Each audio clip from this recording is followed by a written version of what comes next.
हरिओम। इस वीडियो में संहिता पाठ, पद पाठ, क्रम पाठ, जटा पाठ, गण पाठ इन जैसे वेद पाठ के विभिन्न पद्धतियों के बारे में बताया गया है। वेद ईश्वर से जिस रूप में आया है उसी यथार्थ रूप में यदि उसकी पाठ हो तो उस पाठ को वाक्य रूप अथवा संहिता पाठ कहते हैं। यहाँ श्री रुद्रम में पाए जाने वाले पवित्र पंचाक्षरी मंत्र का उदाहरण दिया गया है। नमः शिवाय च। इन तीन पदों के साधारण रीति में पाठ अर्थात संहिता पाठ इस प्रकार होता है। नमः शिवाय च। इन तीनों पदों को यहाँ 1, 2, 3 अंक दिए गए हैं। संहिता पाठ में वाक्य यथार्थ रूप में जिस प्रकार है उसी प्रकार पाठ किया जाता है। संहिता में संधि से जुड़े हुए पद भी होते हैं।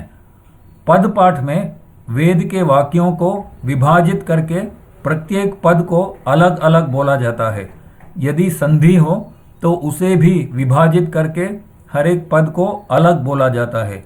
इसी मंत्र के पद पाठ में उन तीनों पदों को अलग अलग से इस प्रकार पाठ किया जाता है। नमः शिवाय च। क्रम पाठ में पदों को 1, 2 फिर 2, 3 फिर 3, 4 इस प्रकार जोड़ के पढ़ा जाता है। नमः शिवाय च। इन तीन पदों को क्रम पाठ में ऐसे पढ़ा जाता है। नमः शिवाय शिवाय च। जटा पाठ में पदों को 1, 2, 2 1, 1, 2 फिर 2, 3, 3 2, 2, 3 इस क्रम में पढ़ा जाता है। इस उदाहरण के पहले दो पद नमः शिवाय को ऐसे पढ़ा जाता है। नमः शिवाय शिवाय नमो नमः शिवाय। घन पाठ में पदों को 1, 2, 2 1, 1, 2, 3 3, 2, 1, 1, 2, 3 फिर 2, 3, 3 2, 2, 3, 4 4, 3, 2, 2, 3, 4 इस क्रम में पढ़ा जाता है। नमः शिवाय च। इन तीन पदों के गण पाठ की पहली पंक्ति इस प्रकार होगी। नमः शिवाय शिवाय नमो नमः शिवाय च शिवाय नमो नमः शिवाय च। जटा और गण पाठ के बीच में और कई पद्धतियां भी हैं, जैसे माला, शिखा, रेखा, ध्वज, दंड और रथ।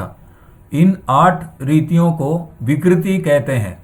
पद पीछे की ओर भी जाते हैं जो स्वाभाविक नहीं है, इसलिए इन्हें प्रकृति नहीं विकृति कहते हैं। इनमें से हर एक पद्धति में पदों को एक निश्चित क्रम में जोड़ के पढ़ा जाता है। सबसे दीर्घ और सर्वोत्तम पद्धति है घन पाठ। घन पाठ तक अध्ययन करने वाले वेद पंडित को घन पाठी का उपाधि दिया जाता है। संहिता पाठ और पद पाठ को प्रकृति कहते हैं। क्रम पाठ में पद पीछे नहीं जाते हैं, इसलिए ये विकृति नहीं है। वेद पाठ के इन विभिन्न पद्धतियों का महत्व क्या है अब देखते हैं। यथार्थ रूप में होने वाले वेद का नाम है वाक्य रूप अथवा संहिता। ये अपौरुषेय है, अर्थात मनुष्य द्वारा रचित नहीं है। वेद ईश्वर के निश्वास हैं, ऐसे वेद में ही कहा गया है। वेद अनादि है, ऐसा कोई समय नहीं था जब वेद नहीं था। वेद युगों युगों से मौखिक रीति से हम तक आया है, अर्थात गुरुमुख से बोले हुए वेद मंत्रों को शिष्य श्रवण करके उनके उच्चारण करते करते सीखते हैं। इसी गुरु शिष्य परंपरा से एक के बाद दूसरी पीढ़ी तक उच्चारण और स्वर को सदा शुद्ध रखते हुए 10,000 वर्ष पहले जैसे वेद थे वैसे ही आज भी हैं। श्री रुद्रम अथवा पुरुष सूक्तम अथवा किसी भी अन्य वेद मंत्रों को यदि आप सुने तो 10,000 साल पहले जैसे वो मंत्र पढ़ा जाता था ठीक वैसे ही आज भी पढ़ा जाता है। ये इस संसार की सबसे बड़ी आश्चर्य है। कैसे संभव हुआ ये आश्चर्य? सदियों पहले ऋषियों के पास मुद्रण अथवा ध्वनि मुद्रण ऐसे कोई भी यंत्र भी नहीं थे। वेद मंत्र एक पीढ़ी से अगली पीढ़ी तक गुरुमुख से बोलकर शिष्य द्वारा श्रवण करके सीख कर ही आया है। ये अलग बात है कि वेद पाठ इस प्रकार श्रवण करके ही सीखा जा सकता है। पुस्तक पढ़कर कोई भी सही वेद पाठ नहीं सीख सकता है। जटा पाठ, घन पाठ इत्यादि जैसे कठिन वेद पाठ की रीतियों की निर्माण ऋषियों ने की है। इसी कारण वेद के पद, शब्द, स्वर, उच्चारण ये सब उसी शुद्ध रूप में सुरक्षित आज हम तक पहुँचे हैं। इस प्रकार विभिन्न पद्धतियों से मंत्र पाठ करने के कारण हर एक मंत्र में पदों की गणना अथवा संख्या में भी कभी भूल से भी कोई परिवर्तन नहीं हो सकता। कांची परमाचार्य ने कहा है कि पद पाठ का फल संहिता पाठ से दुगुना होता है। क्रम पाठ करने से 4 गुना फल प्राप्त होते हैं। जटा पाठ से संहिता पाठ की तुलना में 1000 गुना फल मिलता है। सबसे अधिक फल घन पाठ से प्राप्त होता है। इसका फल कितने गुना अधिक है इसकी कोई गणना नहीं हो सकती, क्योंकि ये असंख्य है। वेद का पाठ अथवा श्रवण यदि पूरी श्रद्धा भक्ति से हो तो उसका फल अवश्य मिलता है।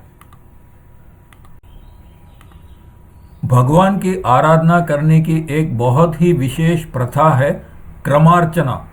क्रम पाठ के साथ भगवान को पुष्पों की अर्चना। भगवान शिव जी को रुद्रम मंत्र की क्रम पाठ के साथ क्रमार्चना दक्षिण भारत में बहुत प्रसिद्ध है। रुद्र क्रम पाठ यदि आप सहज में सीखना चाहें तो हमारी यूट्यूब चैनल में उपलब्ध निःशुल्क रुद्र क्रमम चमक क्रमम ऑडियोज की बार बार श्रवण करके अभ्यास करें। इनकी लिंक इस वीडियो के डिस्क्रिप्शन फील्ड में दिया गया है। वेद पाठ यदि सही स्वर तथा उच्चारण के साथ हो तो वो सारे अंतरिक्ष में गुणकारी स्पंदन अर्थात पॉजिटिव वाइब्रेशंस पैदा करती है। इसका लाभ वेद पाठ करने वाले को और श्रवण करने वालों को बराबर मात्रा में मिलती है।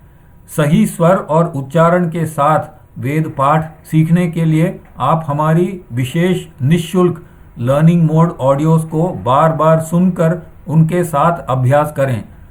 वेद मंत्रों, स्तोत्र, विष्णु सहस्रनाम, ललिता सहस्रनाम, भगवत गीता पाठ, दुर्गा सप्तशती और संस्कृत भाषा सीखने की निःशुल्क वीडियोस और ऑडियोज की भंडार के लिए सब्सक्राइब करें हमारी YouTube channel www.youtube.com/arunhlearnvedasanskrit। Do not miss The Adventures of Kudmitata and Other Stories, a humorous novel for all ages. Readers love it. Order at a special low price on becomeshakespeare.com.